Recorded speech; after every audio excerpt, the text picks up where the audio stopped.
अथ चतुर्थोऽध्यायः कर्म ब्रह्मार्पण योग। श्री भगवान बोल्या, पूर्वे अविनाशी एवा आ योग में सूर्य ने कहियो, सूर्य मनुए कहियो। आम परंपराथी आवेला ते राजर्षिओना जाणवामां આવ્યો, પણ લાંબે કાળે કરીને તે આ લોકમાંથી પરંતપ નષ્ટ થયો છે।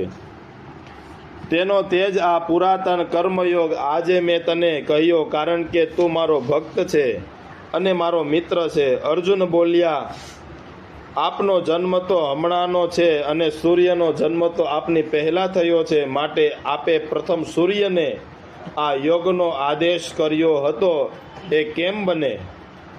શ્રી ભગવાન બોલ્યા, હે અર્જુન, મારા અને તારા ઘણા જન્મો થઈ ગયા, હું તે બધા જાણું છું, તું નથી જાણતો। હું અજન્મ અવિનાશી તથા સર્વે પ્રાણીઓનો ઈશ્વર છું, છતાં હું મારી પ્રકૃતિને ધારણ કરીને અવતાર લઉં છું। હે અર્જુન, જ્યારે જ્યારે ધર્મનો નાશ થાય છે અને અધર્મનો વધારો થાય છે, ત્યારે હું જન્મ લઉં છું। સત્પુરુષોનું રક્ષણ કરવા અને દુષ્ટનો નાશ કરવા માટે તથા સદ્ધર્મની સ્થાપના કરવા માટે યુગે યુગે હું જન્મ લઉં છું। મારા દિવ્ય જન્મ અને દિવ્ય કર્મને તત્વથી જે જાણે છે તે દેહ છોડ્યા પછી પુનર્જન્મ પામતો નથી, પણ હે અર્જુન, મને જ પામે છે।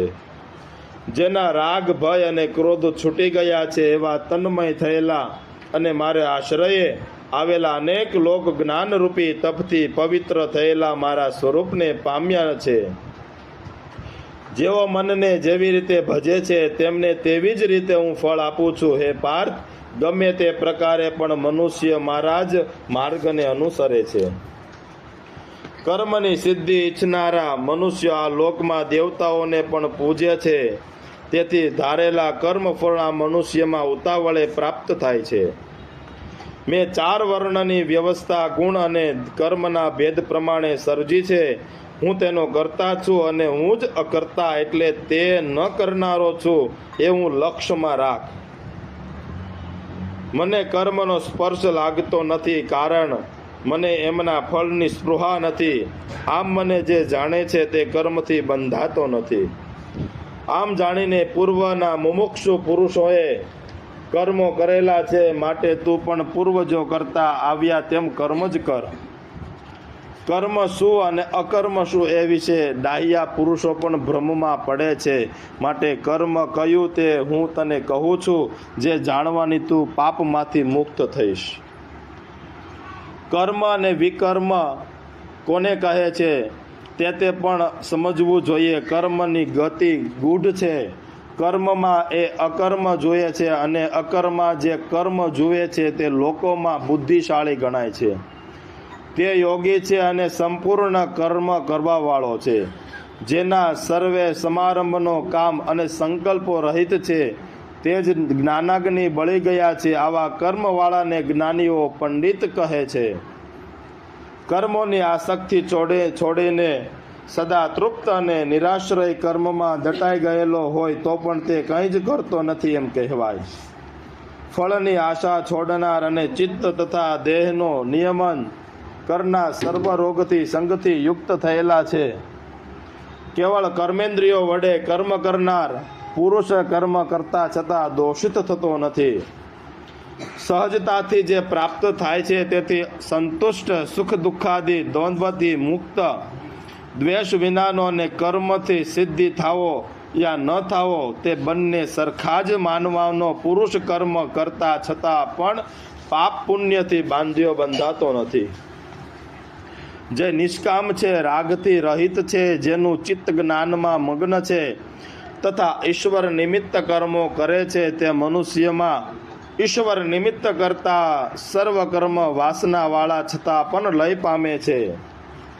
અર્પણ હવન કરવાની ક્રિયા બ્રહ્મ, હવિ એટલે અર્પણ કરવાનું દ્રવ્ય। બ્રહ્માગ્નિમાં બ્રહ્મ જ હવન કરનાર, એ જ પ્રમાણે સર્વકર્મ બ્રહ્મ જ એવી જ જેની બુદ્ધિ છે તે બ્રહ્મપદને જ પામે છે।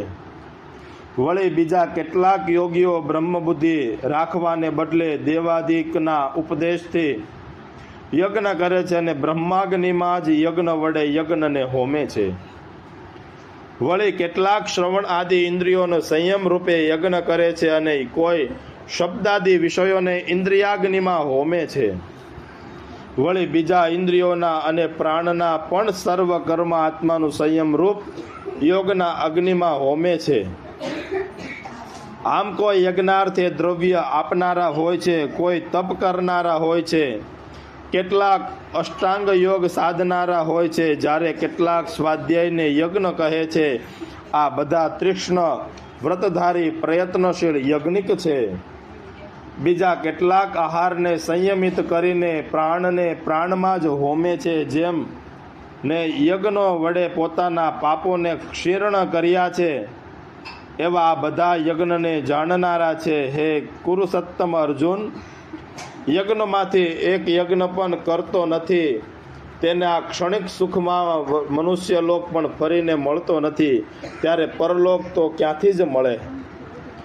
આમ વેદમાં અનેક પ્રકારના યજ્ઞોનું વર્ણન થયું છે અને બ્રહ્મના જ મુખમાં ચાલુ છે. સર્વ કર્મથી નિષ્પન્ન થાય છે એમ તું જાણ. એ જાણીને તું મુક્ત થઈશ. હે પરંતપ, દ્રવ્ય યજ્ઞ કરતા જ્ઞાન યજ્ઞ વધારે સારો છે, કારણ કે હે પાર્થ, કર્મ માત્ર જ્ઞાનમાં જ અને પરાકાષ્ઠને પહોંચે છે.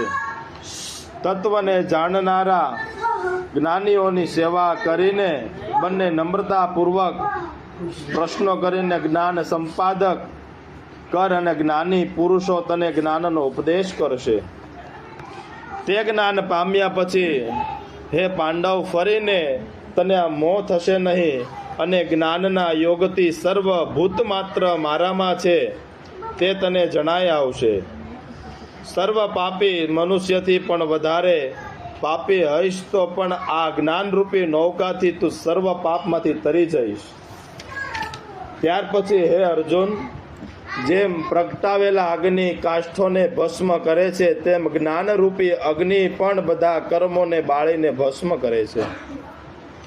જ્ઞાનના જેવું પવિત્ર આ જગતમાં બીજું કાંઈ નથી.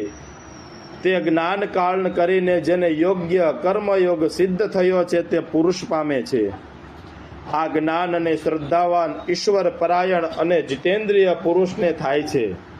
પણ જે અજ્ઞાન અને જે શ્રદ્ધા રહિત હોય, શંકાશીલ છે, તે નાશ પામે છે. શંકાશીલને આ લોકને પરલોકમાં સુખ નથી. હે ધનંજય, કર્મયોગના આશ્રયથી જેને બંધન ફેંકી દીધા છે અને જ્ઞાનની જેના સંશયો દૂર થયા છે, એવા આત્માના પુરુષોને કર્મ બાંધી શકતા નથી. માટે મારા હૃદયમાં અજ્ઞાનથી ઉત્પન્ન થયેલા આ સંશયને જ્ઞાનરૂપી તલવારથી કાપી નાખી કર્મયોગનો તું પણ આશ્રય કર. ઉઠ ભરતપુત્ર, ઉઠ, યુદ્ધ માટે ઊભો થા. ઇતિ શ્રીમદ ભગવદ્ ગીતાયા ઉપનિષત્સુ બ્રહ્મ વિદ્યાયામ યોગશાસ્ત્રે શ્રી કૃષ્ણ અર્જુન સંવાદે કર્મ બ્રહ્માર્પણ યોગ નામ ચતુર્થોધ્યાય. શ્રી કૃષ્ણ કનૈયા લાલ કી જય.